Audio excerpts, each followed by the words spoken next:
이른바 괴물 수비수로 일컬어지는 김민재 선수가 또다시 새로운 역사를 써내려갔습니다. 바로 이탈리아 프로축구 리그인 세리에 A에서 나폴리 소속으로 활약하고 있는 김민재 선수가 이번에도 남다른 철벽 수비를 과시함에 따라 나폴리가 36년 만에 처음으로 공식전 11경기 연승을 달성하는 기염을 토했기 때문입니다. 실제로 나폴리는 24일에 가진 AS 로마와의 세리에 A 11라운드 원정 경기에서 김민재 선수의 활약 덕분에 1대0으로 가볍게 승리할 수 있었습니다. 따라서 리그 7연승을 기록한 나폴리는 세리에 A 리그가 개막한 이후로 11경기 무패 행진을 이어가며 승점 29점으로 리그 선두를 지키게 됐습니다. 그리고 리그 7연승을 달성한 나폴리는 여기에 더해 유럽 축구연맹 챔피언스 리그 조별리그에서도 4경기 연승까지 함께 달성함으로써 공식전 11경기 연승이라는 대기록을 써내려가고 있습니다. 실제로 영국의 스포츠 통계 분석 기업인 옵타가 조사한 바에 따르면 나폴리가 공식전 11연승을 달성한 것은 1986년 이후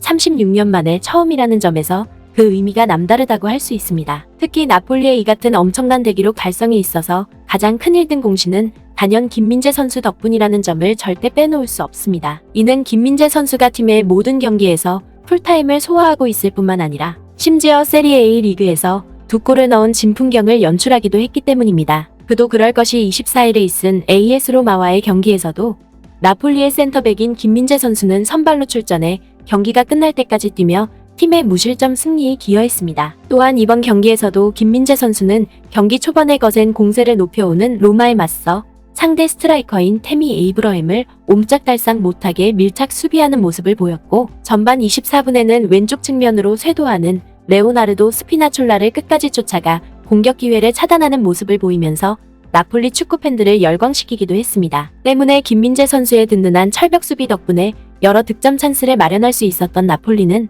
기어코 후반 35분에 마테오 폴리타노의 패스를 받은 오시멘이 페널티 지역 오른쪽에서 예리한 오른발 슛으로 결승골을 넣음으로써 팀의 귀중한 11연승을 이끌어낼 수 있었습니다. 실제로 축구 통계 사이트로 잘 알려진 후스코어닷컴이 이날 경기 뒤에 김민재의 평점을 7.0점으로 매긴 사실만 놓고 보더라도 김민재 선수가 나폴리에서 남다른 존재감을 과시하고 있음을 여실히 확인할 수 있습니다. 뿐만 아니라 김민재 선수의 활약을 옆에서 지켜본 스팔레티 감독 역시도 위험이 감지되면 김민재 선수가 신속하게 상황을 통제한다며 아낌없는 극찬을 쏟아내기도 했습니다. 그리고 나폴리와 김민재 선수의 이 같은 눈부신 대도약을 땅을 치고 부러워하는 팀이 있습니다. 바로 나폴리와 로마의 경기가 있은 같은 날에 EPL 리그에서 뉴캐슬에게 석패한 토트넘을 두고 하는 말입니다. 공교롭게도 나폴리의 경기가 있은 같은 시기에 토트넘은 뉴캐슬과 가진 EPL 13라운드 홈경기에서 1대2로 패하는 굴욕을 당했습니다. 특히 이번 경기에서 토트넘은 수비진의 역량 부족이 고스란히 드러났습니다. 이는 콘테 감독이 뉴캐슬에 맞서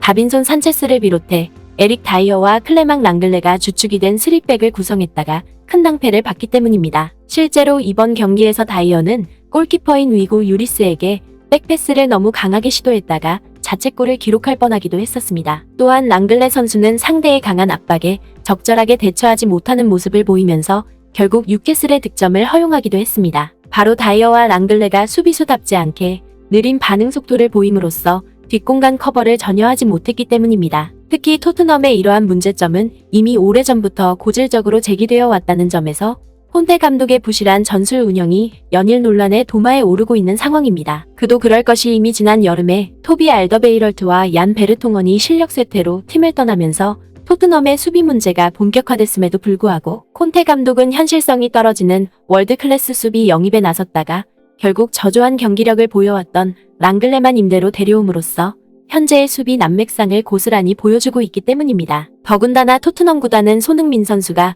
김민재 선수의 영입을 적극적으로 추천했음에도 여기에 진심 어린 관심을 보이기는커녕 오히려 이를 철저하게 무시함에 따라 현재 엄청난 후폭풍에 시달리고 있는 상황입니다. 이는 토트넘의 고질적인 수비 문제로 대두되고 있는 후방 빌드업과 대인 방어는 물론이고 뒷공간 커버까지 완벽하게 소화할 수 있는 세계 최고의 수비 실력을 갖춘 김민재 선수를 나폴리에 고스란히 내줌으로써 결과적으로 토트넘은 일상적으로 수비 불안에 시달리고 있는 것과 달리 나폴리는 연일 승승장구가 잇따르고 있기 때문입니다. 결국 토트넘의 이 같은 상황은 흙 속의 진주를 제대로 알아보지 못한 결과가 얼마나 막심한 후폭풍을 몰고 오는지 여실히 대변해주고 있는 것입니다. 이제 11연승을 달성한 나폴리는 29일에 사스울로를 상대로 12연승 도전에 나섭니다. 부디 김민재 선수의 거침없는 대활약이 앞으로도 계속 이어지길 바랍니다.